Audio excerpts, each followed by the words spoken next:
Welcome, everyone. I'm Dr. Hansa Bhargava, Senior Medical Director of WebMD and Medscape. I'm board certified in pediatrics, and I've practiced for over 7 years in an ambulatory setting in Atlanta. Thank you all for being here. This is such an urgent and important moment for our country's health. It's only appropriate that we have some prominent physician leaders and elected officials tonight to let us know what, as physicians, we must do now if we want to proactively save lives, protect the integrity of our medical system, and ensure all Americans, including our patients, can vote safely. Thank you, Doctors for Democracy, the Center for Practical Bioethics, and the Missouri NAACP for co-sponsoring tonight's conversation. Now, let's get right into it. To learn about the crisis facing America's elections, I'd like to introduce Trey Grayson. Trey is a former Secretary of State of Kentucky, where he helped modernize state elections. He's the former chair of the Republican Association of Secretaries of State and the former director of the Harvard Institute of Politics. Now he's an attorney with the law firm of Frost Brown Todd and the managing director of the Public Affairs affiliate, Civic Point. Trey Grayson. Thanks for that introduction and the invitation. I'm really glad to be here. Voting in the middle of a pandemic is, is personal to me. I had COVID last month for several weeks, lost 15 pounds, didn't have to go to the hospital. So I had, I guess, what you would call a mild case, but I could tell you the 9 days that I had a fever and aches and pains and was spending a lot of time in bed was not a pleasant experience. So I know firsthand the work that our folks in the healthcare community are dealing with as a patient.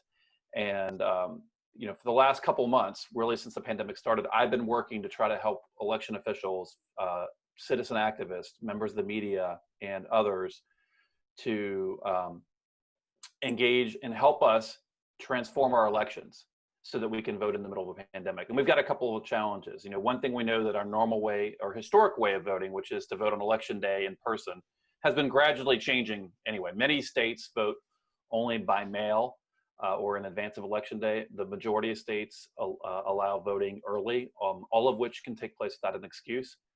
So we probably will see a majority votes, even if this were a normal election, close to a majority of votes would have been cast in advance of election day. But now we're in the middle of a pandemic.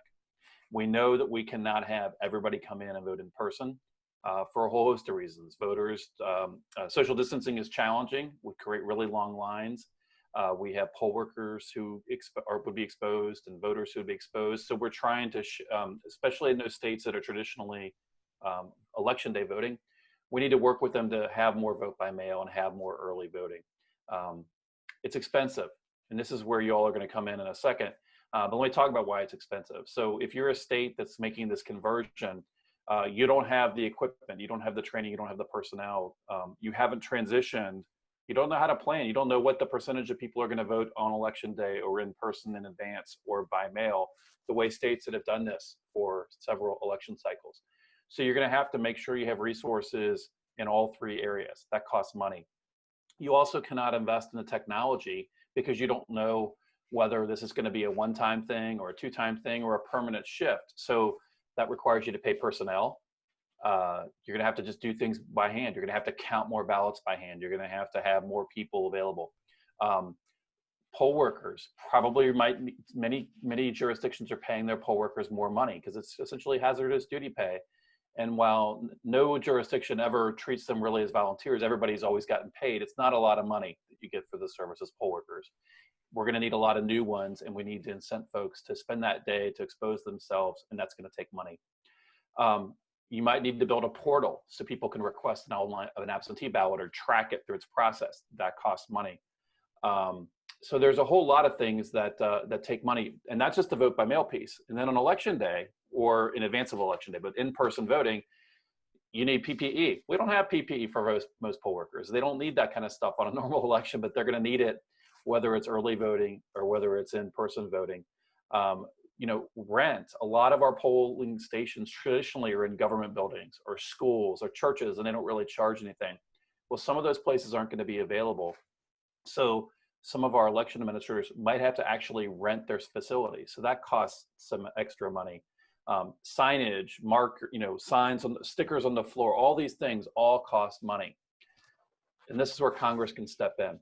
Congress did provide money in the first CARES Act, but many states have used a big chunk of that for their primaries. Kentucky, where I live and used to be the secretary, we've spent about 2/3 of our money on our June primary. So we're gonna need more money, or we're gonna have to go find it. Right now, as you all know, Congress is debating whether there's gonna be a successor to the CARES Act. And I think you're gonna hear later from Senator Warren to talk a video from her to talk about this, and you'll hear from some other speakers. But we need your voices. Whether you reach out to Republicans or Democrats, there is something that, while the Republicans didn't include it in their proposal, there are a lot of Republican senators, for example, that support this. But the Democrats need to be reminded that this ought to be a priority. And so when they're in the negotiations with Republicans, that they keep this near the top of their list and say, this is a non-negotiable for us. Maybe we'll budge on the dollar amount, but we're not going to budge on the concept. And so regardless of who you message, we need your help, we need your voices, and I think you'll hear a little bit more later on how to do that. So, and I'm going to stick around. I'll be here to answer any questions when we're finished about election administration. But I really appreciate your listening in tonight, or if you're watching an archive of this, and we need your voices greatly. So thank you. Thank you, Trey. I'm excited now to introduce infectious disease specialist, Dr. Céline Gounder. Dr. Gounder earned her BA in molecular biology from Princeton University, her Master's of Science in epidemiology from the Johns Hopkins Bloomberg School of Public Health, and her MD from the University of Washington. Dr. Gounder was an intern and resident in internal medicine at Harvard's Massachusetts General Hospital and a fellow in infectious diseases at Johns Hopkins University. She cares for patients at Bellevue Hospital Center, as well as Indian Health Service and tribal health facilities across the country. She's a clinical assistant professor at NYU's Grossman School of Medicine and has also served as a volunteer Ebola aid worker in Guinea. And in 2017, People magazine named her one of 25 women changing the world. She's the CEO of Just Human Productions and the host and producer of the podcast Epidemic and American Diagnosis. She's also a medical analyst on CNN. Ladies and gentlemen, Dr. Céline Gounder. Thank you so much, Dr. Bhargava. I really appreciate that very kind introduction. I think it's so important that we're here tonight with Doctors for Democracy, because many of us who work in medicine realize that many of our patients, their health is really determined by many external factors, whether that's a question of race or gender, geography, occupation. And the COVID pandemic has really laid bare some of the health disparities and other disparities that result from that. And really the only way to truly rectify that is for everybody's voice to be heard, everyone's concerns to be met. And that comes first and foremost in a democracy through voting. So it's really important that people know how to engage, how to exercise their right to vote, but to do so safely. I was asked to discuss a little bit of the most recent research on how COVID is transmitted, and much of the discussion, as many of you probably know, it has been around school reopening. Unfortunately, some of that doesn't really pertain too much to being able to vote here. I think big picture, and I'm happy to answer any questions about school reopenings and questions of COVID transmission in that setting. But I think fortunately, in this setting, those sort of complicating issues, debates don't really apply. It's really the basic stuff we've been talking about for quite a long time now. This is a respiratory virus that is transmitted person to person primarily, much less likely to be transmitted, as we've realized, through surfaces, so fomites, but person-to-person transmission, skin-to-skin contact, or through respiratory droplets is the primary mode of transmission. There does seem to be some degree of aerosol spread, but that's really in settings where you're likely to generate aerosols. So that would be in the healthcare setting, or if people are speaking, cheering, yelling loudly, if they're singing, where they're really expelling air more forcefully, that might potentially create aerosols. But in general, the major mode of transmission here remains droplet spread. And so the things that we've been recommending all along are really the key to preventing transmission. And one is social distancing, and that could come in the form, in the context of voting here, in terms of mail-in voting or early voting. And I think it's really important that people really look into what are their options where they live. There is a website, usa.gov/election-office. Again, that's usa.gov/election-office, where you can look up in your own particular state what the options are in terms of mail-in voting and other voting options. But certainly the less contact you have person to person with other people, the lower your risk of being infected with COVID. We also know that masks both protect the person wearing the mask as well as other people around that person. So it does work both ways. And overall transmission population level wise, if everybody would wear a mask, you would be cutting transmission of COVID by at least 50%. So that's quite a significant dent you can make just by wearing a mask. So if you're going to vote in person, absolutely wear a mask. Counsel your patients to do so. And one thing, even here in New York City, where we were hit very, very hard by this, I do still see, even in the hospital, people not wearing a mask over their nose. Now, where do we swab somebody to test them for COVID? We put the swab in their nose, right?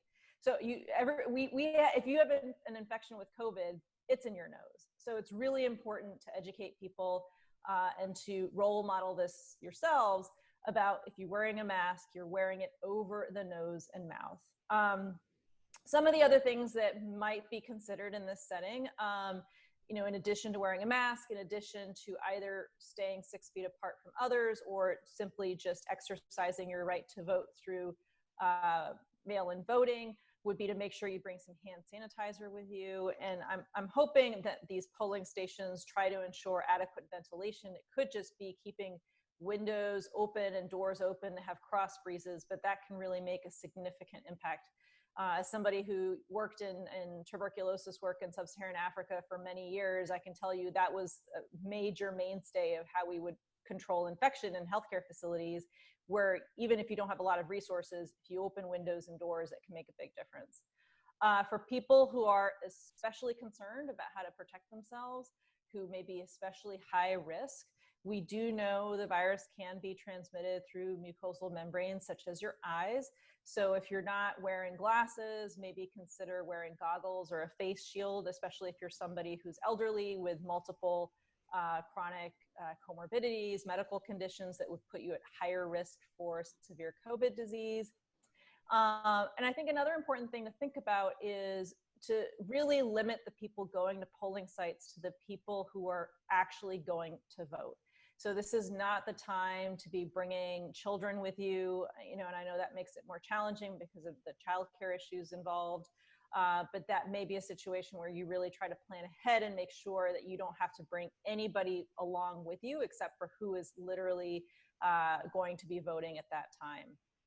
And then just finally, if you're not able to vote ahead of time or by mail, consider also the timing of your voting on voting day, election day, to try to go at off-peak times, which is often later in the morning when people have voted, gone to work, and it's a little bit slower. So just a few things to think about as you're trying to be safer in exercising your right to vote. Thank you, Dr. Gounder. Now it's my pleasure to introduce Dr. Hala Sabry. Dr. Hala Sabry is an emergency medicine physician in Washington State. She's the founder of Physicians Mom Group, an online face group of 74,000 women physicians who are also parents. PMG was formed so physician moms could collaborate and support each other while sharing their medical expertise in an open forum. She's also the CEO of Physician Digital Services. She attended the New York College of Osteopathic Medicine, where she completed a dual program, earning the degree of DO and an MBA. She's the mother of 5 children. Thank you so much for that introduction. So yes, I'm here today to share my experience as a physician and a parent, and as well as a fellow voter of the United States. In January, my physician colleagues and I started seeing cases of COVID in our country.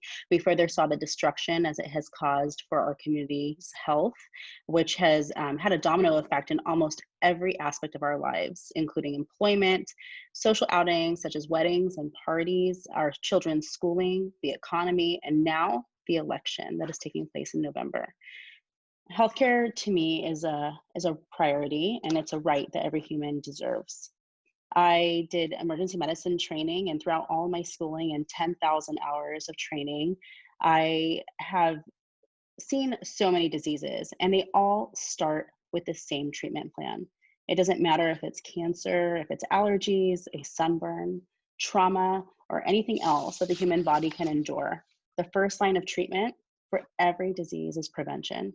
In my career, I have seen a huge shift in our patient education and healthcare investments be directed towards prevention of diseases. Our healthcare system has prioritized prevention and diagnosis so that treatments can be so much more effective. This is what saves lives. The conversation physicians were having earlier this year were twofold. How do we prevent this disease, and how do we treat it? Although advancements have made on both fronts, we definitely know a lot more about prevention at this time.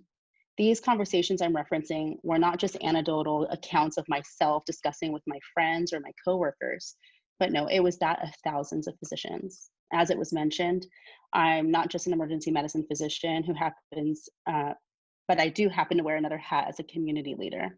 I lead some of the largest physician support groups on social media that total over 115,000 members today, all doctors. And if you do a quick math, that's about 10% of the United States workforce for physicians. These conversations were happening 24 hours a day at rates I have never seen before in the 5 or 6 years that I have been doing this as supporting communities online of doctors. The reason that these conversations were happening is that physicians are leaders. During times of crisis, we stand up and we become helpers. And that is exactly what we did. We saw it in Washington State, New York, Louisiana, Florida, California, and every other hotspot that came after. Physicians they have endurance and they have persistence. That is what medical school taught us. While our colleagues in hotspot states were busy fighting for this disease and trying to help with clinical trials and facilitate research to find cures, the rest of my colleagues were discussing how to prevent this. How do we decrease this burden on the healthcare system, and how do we decrease the number of deaths? How do we keep our colleagues and communities safe? And the answer is always the same: prevention until we find a cure. The beauty of this is that we know very effective ways to prevent this disease, as Dr. Gounder had mentioned. Social distancing, shelter in place, washing your hands and minimizing contact with your face, wearing a mask to prevent transmission or infectivity, which includes your nose, as she mentioned. But that's it, those 4 things. And that's what we do to save lives right now. This is what the frontline doctors, nurses, and all healthcare workers have been advocating for. These 4 life-saving techniques that not only can save our own lives, but that of our neighbors and everyone healthy enough to listen to me speak today or on replay. I'm here today because I read the Doctors of Democracy letter, and I completely agree with the message: to prevent further disease during the election. This message is true to the foundation of the oath that we all took on the day of our graduation from medical school. This is to do no harm. Do no harm. This isn't a political issue. This is the foundation not only of medicine, but of our nation. Protection of our communities and our country is a priority of every policy made by our elected leaders. So this is the commonality. It doesn't matter what political party you belong to or any other politicizing factor. This is about health and safety. We have a very important election in about 89 days. As a physician community, we want to ensure that those who can and choose to vote will do so because they are healthy enough to do so, and they are not risking their lives at the polls. We think it is important that every voice be heard and accounted for, but not at the potential harm of others. I'm here to advocate for safe voting. This can be done infusing the clinically proven prevention techniques in our voting techniques that were discussed today. Sheltering in place, please encourage the citizens who want to stay home to be able to vote by mail, or techniques that keep them safe and comfortable, yet assuring them that their vote will count and their voice will be heard. In addition, if that does happen, we need to make sure that we are protecting all of the mail carriers and any couriers that are taking care of these ballots and in contact with any voters. Social distancing, washing and sanitizing hands, as well as wearing masks, not only make it mandatory for citizens to be able to vote in person with these measures, but also enforce them, not just having signage, but making sure that they are enforced, as well as protecting our citizens to be able to go to the polls. Many people cannot go because they do not have the day off or childcare, and that makes it very difficult for them to even choose that if there are no other options. I'm a proud citizen of this country, and I look forward to casting my vote in November in a safe and healthy way. I'm representing the frontline doctors, but the truth is that we all have become the frontline. Thank you. Thank you, Dr. Sabry. And now to hear how these issues are affecting groups on the ground, helping people vote safely and save lives, we'll hear from someone who's making it happen, the president of the NAACP of Missouri, Nimrod Chappell Jr. The NAACP is the nation's largest civil rights organization. Its more than 500,000 members and supporters throughout the United States and the world are the premier advocates for civil rights in their communities, leading grassroots campaigns for equal opportunity and conducting voter mobilization. Rod is a Missouri trial lawyer and advocate, helping people stand up for their rights. He's a former commissioner of the Administrative Hearing Commission and a former chief of staff to the Chief Justice of the Missouri Supreme Court. Rod won his first trial before he even entered law school. As president of the Missouri State NAACP, Rod is committed to moving equality forward for every Missouri family. And here is Rod Chappell. Thank you very much. It's a pleasure to be with you tonight. And I'm joining you literally from the side of the highway because of the election, and it was very important yesterday and some other work that's going on in terms of advocacy for civil rights. I was not able to go to the doctor myself. And so first, let me thank you. Let me thank you for all that you do for Missourians, for other people in the United States, to ensure that we have a way to make it through this pandemic and to continue and provide that great care that we need just to live. Yesterday, we saw healthcare expanded to a set of people in Missouri that it was ultimately important for. This is an issue, this pandemic that we're faced with, and how are we going to preserve this democracy? I'm honored to be with you tonight and bring greetings not only from the NAACP for the state of Missouri, but nationally as well. I want you to know that we have support in many corners. Well, let me talk to you tonight, though, about some of the issues that have been facing us and challenging us. And when I talk about us, I think it's the greater collective us in terms of not just Black Americans, not white Americans, not the working folks who work every day or people who work every day in a different way and have some other options in life, but the people who are truly being affected. For a long time, Missouri has been behind a curve. The Missouri Travel Advisory was issued by the NAACP with one aim only: having given up on our ability to actually change the hearts of some of the politicians in office at the time. We thought that it was only fair to warn people, to let them know what was happening here. It's that same kind of warning that I feel has to be brought about protecting democracy now. What we have is Missouri being situated among one of 3 other states that requires to go hand in hand with an absentee ballot, a visit to a notary. Now, let me ask you, what sense does it make to go to a notary when you were afraid to go to the polls? We know that as African Americans that there have often been times in this country where we've been asked to pay a price for our ability to vote. In doing that, we have to recognize not only the historic place of the poll tax, but also that poll tax that could ultimately cost people their lives. And that's African Americans, that's people throughout this country, those people who have no business being in a public place unprotected. Visiting a notary brings on itself its own onerous conditions. Finding someone who wants to do it for one, and let me tell you, I worked with a team of lawyers to get one person to be able to notarize a legal document in Kansas City. And that's with a team of lawyers. Imagine a regular person looking for a notary. The banks don't want to have you in. Other folks don't want to talk to you, or they're charging high prices, and I've seen some of that. It's irrational to suggest that we're going to allow people to vote by mail. Here, take this absentee ballot, but you need to go and see that person, and Lord knows what circumstances they have. I don't know whether your state's anything like mine, but I see a whole bunch of people that refuse to recognize that COVID is actually a legitimate issue that can be transferred, just as the doctor said earlier, by spittle, by our breath, right? So they don't wear masks. And that includes some of the people that would be providing the services, the notaries themselves. These are the issues that we at the NAACP have been trying to deal with and have heard about, and that we truthfully can fight here. I'd like to tell you a story about one of my predecessors, who was the president of the Jefferson City NAACP, Dr. Ross, in Jefferson City, Missouri.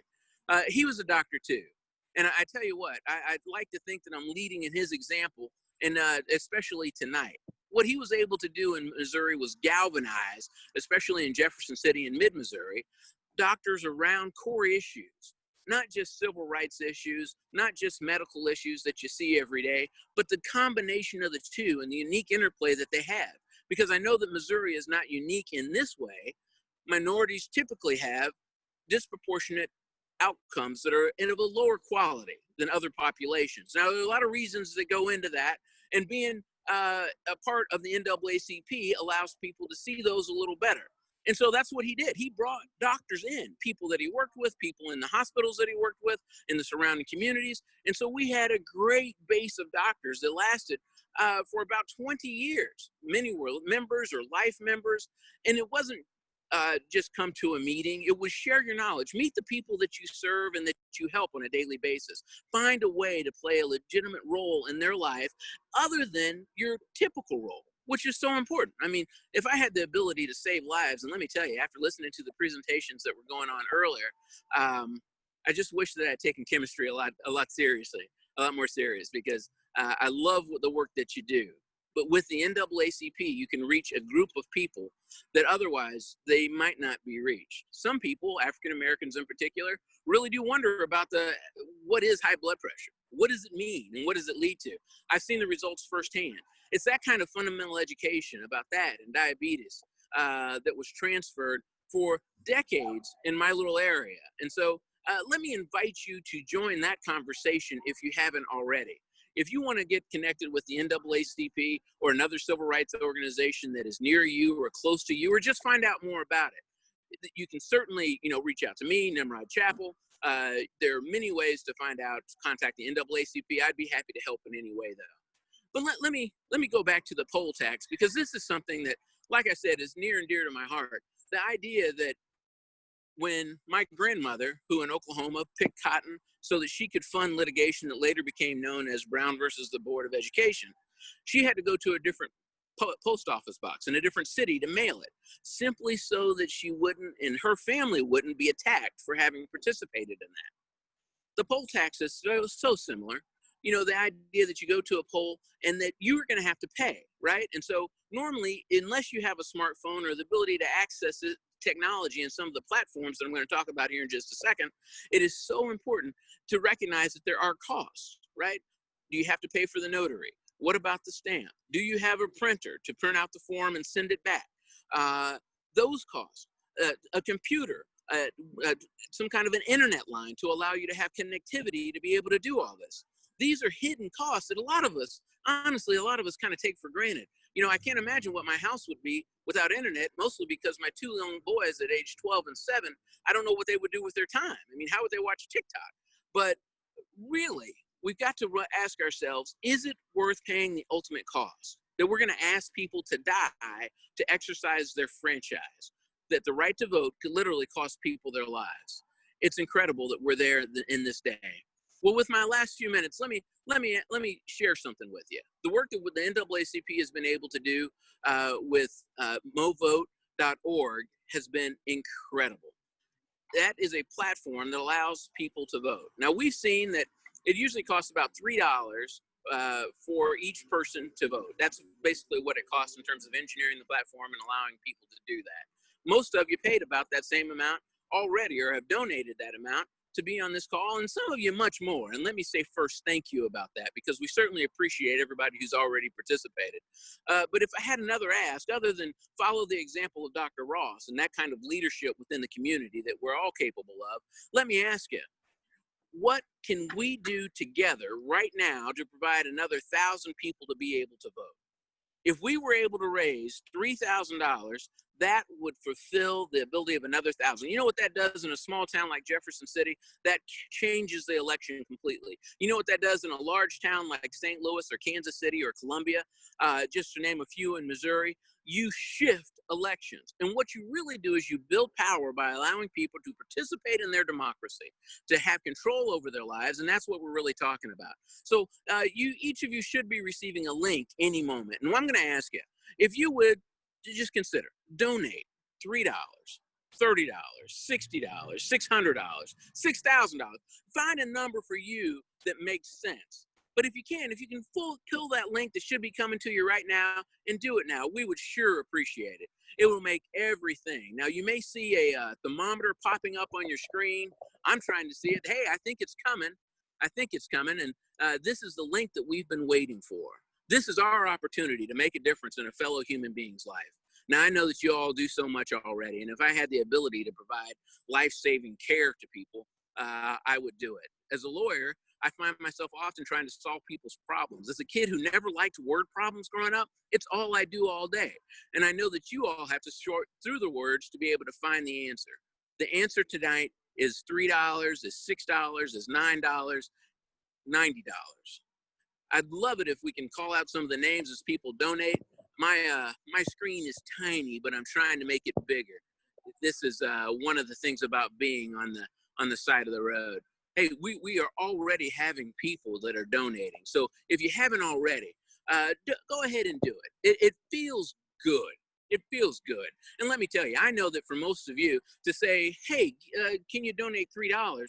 The idea that the time that it takes to donate the $3 is more valuable if you were in the professional setting than the actual donation itself. Doesn't matter the amount. Please support this so that other people can be able to vote. Missourians, people across the country need to hear your voice and know that you're with them, and this is how they'll know. Listen, I am so proud to be with Doctors for Democracy tonight because it's this organization, it's organizations like these that have done so much to ensure that we as Americans are able to continue. In a time when we don't know what's happening next, when we look at people who are saying literally, it's okay for you to die, but not because you have something that you have to die of, because nobody's going to be able to fix you. That's the problem. That's the problem. So if we can give $3 or $30 or $60, and you can see that there's an other category, you find a number that's right for you. As soon as I get done with my portion, I'm going to make sure and give my part too. I think that this is fundamentally what it's about to be an American. We need to exercise our voices in a way that allow other Americans, other voices of human beings to be heard. And we aren't asking for much. We're just asking for a little democracy with a sprinkle of humanity mixed in. Let us be that flame. Let us get that moving forward and make all the difference in the world. We are moving forward. I see, if my screen is right, I think that we've got, uh-oh, I lost my screen. Is anybody talking? Look, we got $123 raised. Look at that. Look at that. Now I'm looking for the names, and I'd love to be able to call out some names of people who are donating to this worthy cause. The number keeps going up. In this 3 minutes, we can make a difference. Can you imagine if I said that you can reach out and touch 1,000 people? You can change 1,000 people's lives by giving them the franchise, a constitutional right that you can ensure by allowing an electronic platform that people can access called movote.org from their phone. They can use this platform and they can get an absentee ballot and they never have to see anybody. They get to stay safe. You might be helping an essential worker. You might be helping a mother. You might be helping a father. And let me tell you, I know that you're helping our seniors. You're helping our disadvantaged Americans who are already suffering with medical illnesses like diabetes and high blood pressure and heart conditions.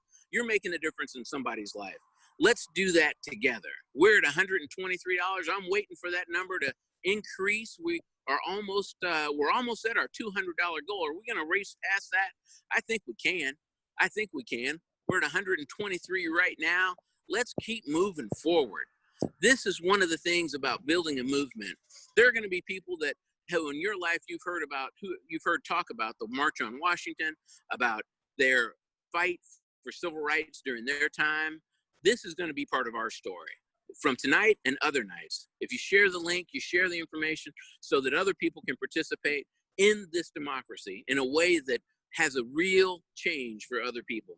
It's all that really matters. It's the legacy that we're seeking to create. You know, my mother's a teacher, and one of her college or one of her high school prep students came back and talked about a paper that she had to write. You know, it made her good to feel happy about that legacy that she was able to instill in a young person. We can instill that same legacy in a voter tonight.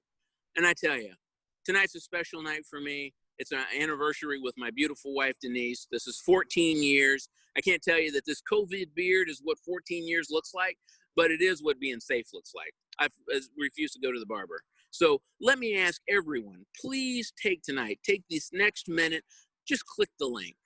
Put in your information. It's safe. It's easy. I've previously donated on this same platform, and it makes all the difference. I think we've got some new numbers coming up here. Let's see if we can see them. I see $128 that have been raised so far. Now our goal is to get to 3,000. We previously had 1,500, and so if we can do another 1,500 total, that would make all the difference tonight. That would make a difference in 1,000 other people being able to vote. And so please, if you haven't already, please just take a moment. And I know that your screen might be like mine. It takes a moment to update because look, we are at $628. Is this exciting? I mean, is this what it looks like to be a voice for democracy? Let me tell you, it is. When we're at the rallies in the streets, when we're protesting or demonstrating for humanity and other people, so that not anybody can get ahead, we just want to live. That's the whole thing. And this is how we're going to live, by having safe alternatives to these draconian voting procedures that have been instituted. This is a bipartisan effort to ensure that Americans get to remain a place where democracy lives. I think that our country is on a precipice. We are dangerously close to rotating on or off of what could be the greatest chapter in our society. I would hate to sit back and think that somebody else is going to take care of it. And I've said this before, and you'll probably hear me say it again. It is up to us. And tonight, it is all about us. We are at $628, and I'm looking forward to pushing that number ahead so that we can make sure that 1,000 people have activated their ability to vote. And how are they going to get there? Through an app on a smartphone, which, let me tell you, working people have, because they don't have home phones in general. Thank you so much, Rod. We're so honored to support your important work. Now we will hear how and why we must lift our voices as physicians this week from Senator Elizabeth Warren. As you all know, Congress is in session all this week, deliberating on many parts of the coronavirus relief package, working in the halls of the U.S. Senate to try to get funding for safe elections into this week's coronavirus relief package, the last one before the election. She has done so much, and you all know who she is. So now we'll hear a message from Senator Warren, and then after that, we'll take action together before we get off this call to help make sure Congress passes funding this week for safe elections. Hello, Doctors for Democracy. I just want to start by thanking all of you for the work you are doing every day to help get us through this crisis. Your dedication and your hard work now and before this pandemic have saved countless lives, and we are all grateful. Essential workers like you put your lives on the line every single day, and we owe you more than our thanks. We must do all we can to make sure that you have appropriate equipment, safety standards, and the job protections that you need. This is a time of unprecedented crisis for our nation. The coronavirus outbreak has drastically altered life as we know it. But this pandemic is not only a public health emergency and an economic crisis, it is also a threat to our democracy. This November, no one should be forced to choose between casting their vote and protecting their health. We need voters to stay safe, not silent. And that's why it's so important that we make sure that everyone can vote safely. That means expanding vote by mail, early voting, and online registration. It means enhancing the safety of in-person voting locations so that voters who need to vote in person will be able to do so without risking their health and their safety. And it means making sure that states have the resources they need to safely and successfully administer elections. The House passed a bill with these important protections in it back in May. The next coronavirus relief package must ensure that states have the resources they need to protect our elections. We need to fight even harder for our democracy, and to do that, we need your help. So please, go to doctorsfordemocracy.com and sign the open letter to demand safe voting. And then make your voices heard. Tell your elected officials why safe voting matters to you. Now is the time to raise your voice. Today, tomorrow, and the next day, and every day after that. Because democracy, as we know it, is on the line. So, thank you again, Doctors for Democracy, and thank you to all of you for the work that you're doing every single day for your patients, for your country, and for our democracy. Thank you to Senator Warren for that update and for the work you're doing for safe elections. And now we'll hear how we can take action before we even end this meeting from the co-founder of Doctors for Democracy, Dr. Emily Bahram-Ahi. She earned a BS in chemical engineering and another BS in biological sciences from Missouri University of Science and Technology, her MD at Baylor College of Medicine, and she did her residency in internal medicine at St. Louis University. Welcome, Emily. Thank you so much, Dr. Bhargava. And thank you everyone for joining and lifting your voices for this important issue. I co-founded Doctors for Democracy for all the reasons we heard tonight, as a nonpartisan, nonprofit partnership of physicians, healthcare professionals, voting rights advocates, and concerned citizens. And we work with everyone we can, Republicans, Democrat, or Independents, to save lives and protect the right to vote.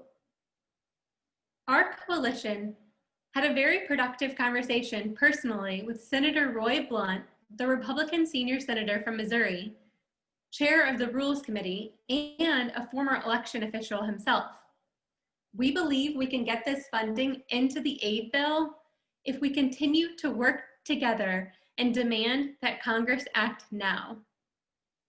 As a physician, I believe all citizens should be able to vote safely and should never have to choose between their health and their right to vote. I'm so grateful for groups like the nonprofit that helped my mother request an absentee ballot from the safety of her home and then return it by mail, thankfully avoiding any situation where she could have contracted COVID-19. So, I want to ask you all, do you want all Americans to be able to vote safely in November and prevent another surge in COVID-19?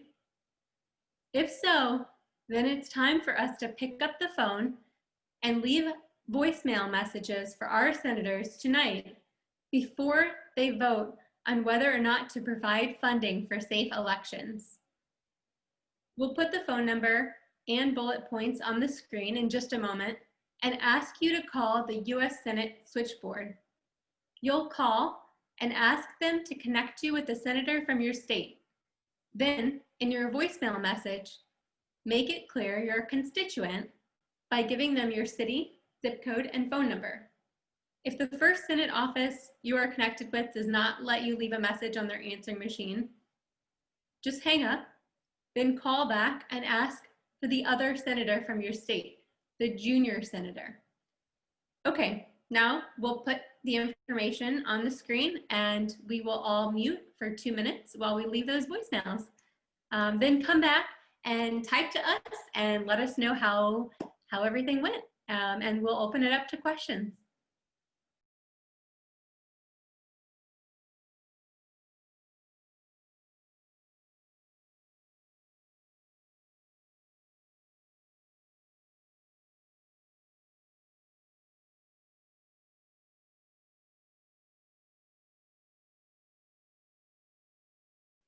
Okay, thank you all so much. I hope your calls went well.